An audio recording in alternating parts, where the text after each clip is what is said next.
نحمده ونصلي على رسوله الكريم اما بعد فاعوذ بالله من الشیطان الرجیم بسم اللہ الرحمن الرحیم السلام علیکم ورحمۃ اللہ وبرکاتہ۔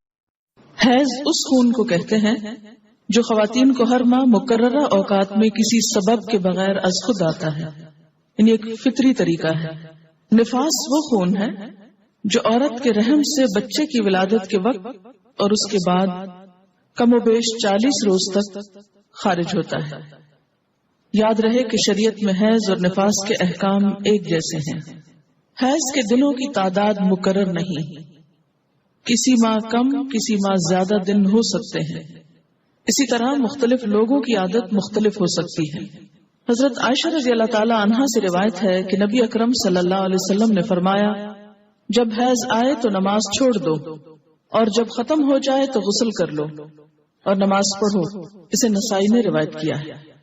حالت حیض میں عورت کا جسم اور کپڑے دونوں پاک ہوتے ہیں، یعنی جسم اس میں کوئی بظاہر ناپاکی نہیں ہوتی۔ مثلا ہاتھ پاک ہے، اگر عورت آٹا گوندنا چاہے تو آٹا ہاتھوں سے ناپاک نہیں ہو جائے گا۔ اگر پانی پیے تو اس کا بچا ہوا پانی ناپاک نہیں ہوگا۔ اگر کسی چیز کو چھو لے تو وہ چیز ناپاک نہیں ہوگی۔ جس بستر پہ سوتی ہے اس بستر کو دھونے کی ضرورت نہیں۔ جو کپڑے پہنتی ہے ان کپڑوں کو دھونے کی ضرورت نہیں، الا یہ کہ کوئی ظاہری نجاست ساتھ لگ جائے۔ حیض کی حالت میں عورت کا بوسہ لینا جائز ہے۔ حضرت میمونہ رضی اللہ تعالی عنہا فرماتی ہیں کہ رسول اللہ صلی اللہ علیہ وسلم اپنی ازواج مطہرات سے بوس و کنار فرما لیا کرتے تھے، حالانکہ وہ حالت حیض میں ہوتی۔ اسے مسلم نے روایت کیا ہے۔ حائضہ سے صحبت کرنا منع ہے، یعنی انٹر کورس منع ہے۔ غسل سے پہلے حائضہ سے صحبت کرنا منع ہے، خواہ ایام حیض کی مدت کم ہو یا زیادہ۔ دوران حیض صحبت کرنے کا کفارہ 1 دینار 4 گرام سونا ہے، جبکہ حیض ختم ہونے لیکن غسل سے قبل صحبت کرنے کا کفارہ نصف دینار 2 گرام سونا صدقہ کرنا ہے۔ حضرت ابو ہریرہ رضی اللہ تعالی عنہ کہتے ہیں کہ رسول اللہ صلی اللہ علیہ وسلم نے فرمایا، جو شخص حائضہ سے صحبت کرے یا عورت سے دبر کے راستے سے صحبت کرے، عمل قوم لوط کی طرح، یا نجومی کے پاس قسمت کا حال معلوم کرنے آئے، تو اس نے گویا محمد صلی اللہ علیہ وسلم پر نازل شدہ تعلیمات کا انکار کیا۔ اسے ترمذی نے روایت کیا ہے۔ حضرت عبداللہ بن عباس رضی اللہ تعالی عنہ سے روایت ہے کہ رسول اللہ صلی اللہ علیہ وسلم نے غسل حیض سے قبل اپنی بیوی سے صحبت کرنے والے آدمی کے بارے میں فرمایا کہ وہ 1 دینار 4 گرام سونا یا نصف دینار 2 گرام صدقہ کرے۔ اسے ابو داؤد نے روایت کیا ہے۔ اس سے دراصل عورت کے حقوق کو پروٹیکٹ کیا گیا ہے، کیونکہ عورت اس حالت میں بیماری کے زیادہ قریب ہوتی ہے صحت کی نسبت، اور کئی قسم کی میڈیکل کمپلیکیشنز کا بھی احتمال ہو سکتا ہے دونوں کے لیے، اس لیے منع کیا گیا۔ اور صدقہ اس لیے رکھا جاتا ہے تاکہ انسان اس ڈر سے کہ پیسے جائیں گے، کیونکہ پیسے کا جانا زیادہ تکلیف دہ ہوتا ہے بعض اوقات، یا پینلٹی یا جرمانہ یا فائن کہہ لیں، تو اس لیے یہ ایک طرح سے روکنے کا سبب بنایا گیا۔ حائضہ طواف کے علاوہ باقی سارے مناسک حج ادا کر سکتی ہے۔ باقی مناسک حج کیا ہیں؟ مثلا احرام پہننا، اسی طرح عرفات جانا، مینا جانا، کنکریاں مارنا، یہ تمام چیزیں درست ہیں، لیکن طواف نہیں ہو سکتا۔ شروع میں صحیح ہو سکتی تھی، لیکن چونکہ اب وہ مسجد کا حصہ ہو گئی ہے، اس لیے صحیح کرنا بھی درست نہیں۔ حائضہ نماز پڑھ سکتی ہے نہ روزہ رکھ سکتی، یعنی نہ نماز پڑھ سکتی ہے نہ روزہ رکھ سکتی۔ تو اب کتنی چیزیں منع ہو گئی؟ طواف، نماز، روزہ۔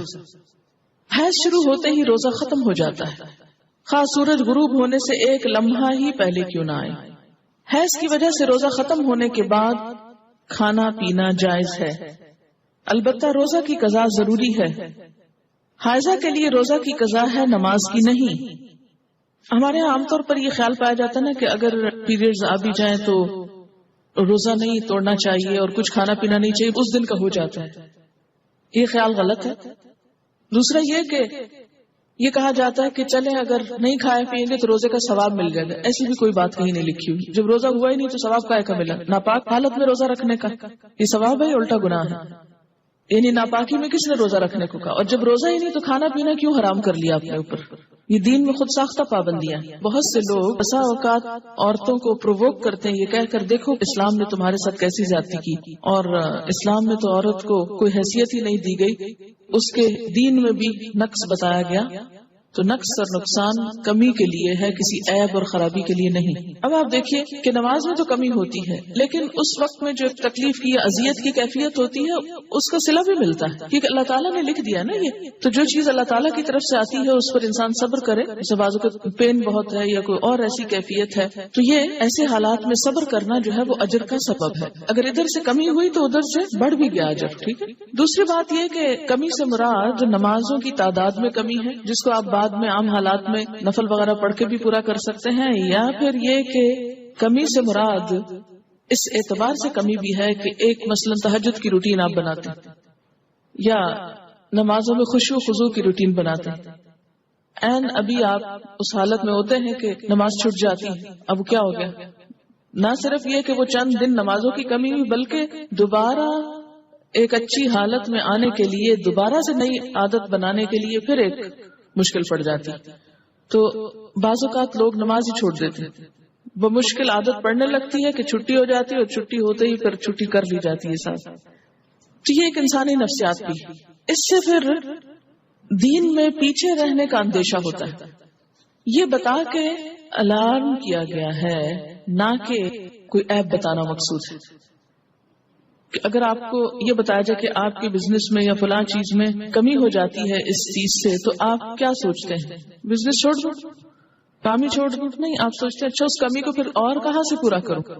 کسی بھی چیز میں جب کسی بھی چیز کی کمی کا سبب بنتا ہے اور اس کو بتایا جاتا ہے یہ کمی ہونے لگی ہے، مثلا اگر کسی کو بتایا جائے کہ مارکیٹ میں فلاں پروڈکٹ نہیں آ رہی ہے جس کی وجہ سے فلاں کی سیل پر اثر پڑ جائے گا اور ایک دم کمی ہوگی، بزنس ڈاؤن ہوگا، تو انسان مایوس ہو کے بیٹھ نہیں جاتا، بلکہ کچھ اور سٹرگل شروع کرتا ہے کہ کسی اور طریقے سے کمی پوری کی جائے۔ تو یہاں بھی جب یہ بتایا گیا کہ میں نقصان دین ہے، تو اس کا مطلب یہ ہے کہ اس کمی کو کسی اور طریقے سے پورا کیا جائے، یہ ایک خیرخواہی بھی ہو سکتی ہے۔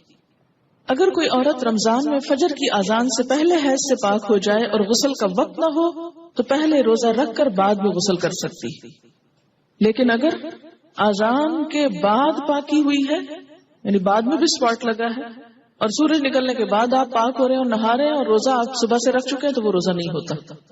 کپڑے پر حیض کے خون کا داغ لگ جائے تو اتنی جگہ دھو کر اسی کپڑے پر نماز ادا کی جا سکتی۔ حائضہ کے لیے مسجد میں ٹھہرنا جائز نہیں، البتہ گزر سکتی۔ حالت حیض میں جائے نماز کو ہاتھ لگانا، جائے نماز پر بیٹھنا، ذکر کرنا اور تسبیح اور تحلیل نیز دعا وغیرہ کرنا جائز ہے۔ یہ بعض اوقات لوگ تسبیح نہیں اٹھاتے یا جائے نماز نہیں اٹھاتے، تو یہ بات درست نہیں۔ حضرت ام عطیہ رضی اللہ تعالی عنہ سے روایت ہے کہ رسول اللہ صلی اللہ علیہ وسلم نے حکم دیا کہ دونوں عیدوں کے دن ہم حیض والی اور پردہ نشین یعنی تمام عورتوں کو عیدگاہ لائیں تاکہ وہ مسلمانوں کے ساتھ نماز اور دعا میں شرکت کریں، البتہ حیض والی عورتیں نماز نہ پڑھیں۔ اسے بخاری اور مسلم نے روایت کیا ہے۔ عید کے موقع پر نماز کے لیے سب کو نکلنے کا حکم دیا گیا، جس میں حیض والی اور پردہ نشین عورتوں کو بھی کہا گیا کہ نکلیں، جو کبھی نہیں نکلتی وہ بھی نکلیں تاکہ مسلمانوں کے ساتھ نماز اور دعا میں شرکت کریں، البتہ حیض والی عورتیں نماز نہ پڑھیں۔ تو اس سے کیا پتہ چلتا ہے کہ عیدگاہ تک جانا، وہاں بیٹھنا اور دعا میں شریک ہونا ایسی عورتوں کے لیے بھی جائز ہے۔ حیض کا خون نہ لگے تو حائضہ کے کپڑے پاک رہتے ہیں جنہیں دھوئے بغیر نماز پڑھی جا سکتی۔ حائضہ کا دوپٹہ یا چادر اوڑھ کر دوسری عورت نماز پڑھ سکتی۔ حیض سے پاکیزگی حاصل کرنے کے بعد اگر خاکی یعنی براؤن یا زرد یعنی یلوش پانی خارج ہو تو دوبارہ غسل کرنے کی ضرورت نہیں۔ حیض سے پاکیزگی حاصل کرنے کے لیے بیجا عجلت اور بیجا تاخیر دونوں سے کام نہیں لینا چاہیے۔ بیجا عجلت کا کیا مطلب ہے کہ انڈیو جلدی، یعنی ہے کب پاک ہوگی، کہیں نماز نہ چلی جائے، کہیں روزہ نہ چلا جائے، اچھا نہا لی، پھر دیکھا کہ ابھی تو نہیں پاک ہوئے، پھر نماز چھوڑ دی، پھر روزہ توڑ دیا، پھر نہا لیا، تو یہ کھیل نہیں بنانا چاہیے اس کو۔ اسی طرح بیجا تاخیر کے پاک بھی ہو چکے ہیں لیکن نہا ہی نہیں رہے، محض سستی کے مارے کہ اچھا ایک دو نمازیں اور چھوڑ لیں، آرام کر لیں، تو ایسا نہیں کرنا چاہیے۔ غسل حیض میں تاخیر ہونے پر قضا نمازیں ادا کرنا چاہیے، یعنی اگر کسی وجہ سے پانی ختم ہے، پانی نہیں ہے، یا کئی سفر کی حالت میں ہے کہ ٹائم پہ نہیں پہنچے آپ کہ نہا سکیں، یا کوئی وجہ بن گئی، یعنی جان بوجھ کے نہیں ہو گیا ایسے، تو پھر کیا ہے، جب نہا چکے تو پچھلی نماز لوٹائیں۔ مستحاضہ حسب عادت ایام حیض کے بعد غسل کر کے نماز پڑھیں۔ مستحاضہ کون ہوتی؟ حیض کے علاوہ جو بلیڈنگ ہوتی ہے بیماری کے طور پر، وہ استحاضہ کہلاتی ہے۔ یعنی سارا مہینہ اسپاٹنگ ہوتی رہتی ہے. تو اس میں کیا ہے کہ جو حیض کے ایام ہیں جن میں بلیڈنگ فرق ہو جاتی ہے، مثلا تھکنس ہے یا اس کی اور علامات معلوم ہوتی ہیں، یا اس بیماری کے شروع ہونے سے پہلے ایام حیض کی جو ڈیٹس تھی یا جو عادت تھی اس کے مطابق نہا لے اور باقی دنوں میں نماز پڑھتی رہے خواہ اسپاٹنگ ہوتی ہے. حضرت عبداللہ بن عباس فرماتے ہیں کہ مستحاضہ غسل کر کے نماز پڑھے خواہ ان کی ایک گھڑی باقی ہو، مثلاً سورج غروب ہونے میں 5 منٹ ہے اور اب وہ نہا کر نکلی تو پڑھے اثر. جب عورت نماز ادا کر چکے تو پھر شوہر اپنی بیوی سے صحبت کر سکتا ہے کیونکہ نماز افضل ہے، اسے بخاری نے روایت کیا. حائضہ پاکیزگی کی حالت میں جس نماز کے اول یا آخر وقت میں سے ایک مکمل رکعت ادا کرنے کا وقت پالے اس وقت کی قضا نماز اسے ادا کرنی چاہیے. مثلا ظہر کی اذان ہو چکی، آدھا گھنٹہ گزر گیا، آپ نماز پڑھنے جا رہے تھے، پتہ چلا پیریڈز ہو گئے، اب نماز تو نہیں پڑھ سکتے، لیکن چونکہ وقت نماز کا داخل ہو چکا تھا اس لیے یہ نماز آپ کی ذمہ ہو گئی. اب جب آپ پاک ہوں گے تو یہ نماز دہرائیں گے.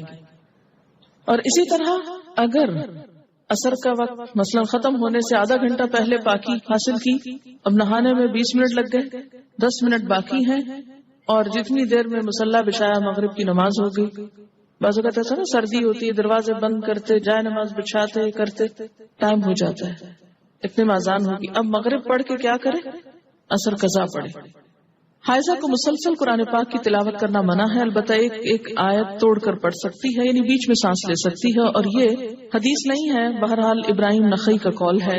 حضرت ابراہیم نخعی کہتے ہیں کہ حائضہ قرآن مجید کی ایک آیت پڑھ لے تو کوئی حرج نہیں، اسے بخاری نے روایت کیا ہے. یعنی اس معاملے میں علماء اور فقہاء کے درمیان اختلاف ہے. بعض کہتے ہیں کہ آیت میں سانس لے لے بیچ میں، کٹھی نہ پڑھے، اور بعض یہ کہتے ہیں کہ اگر پڑھ لے تو حرج کوئی نہیں ہے کیونکہ کسی صحیح حدیث میں منع نہیں کیا گیا.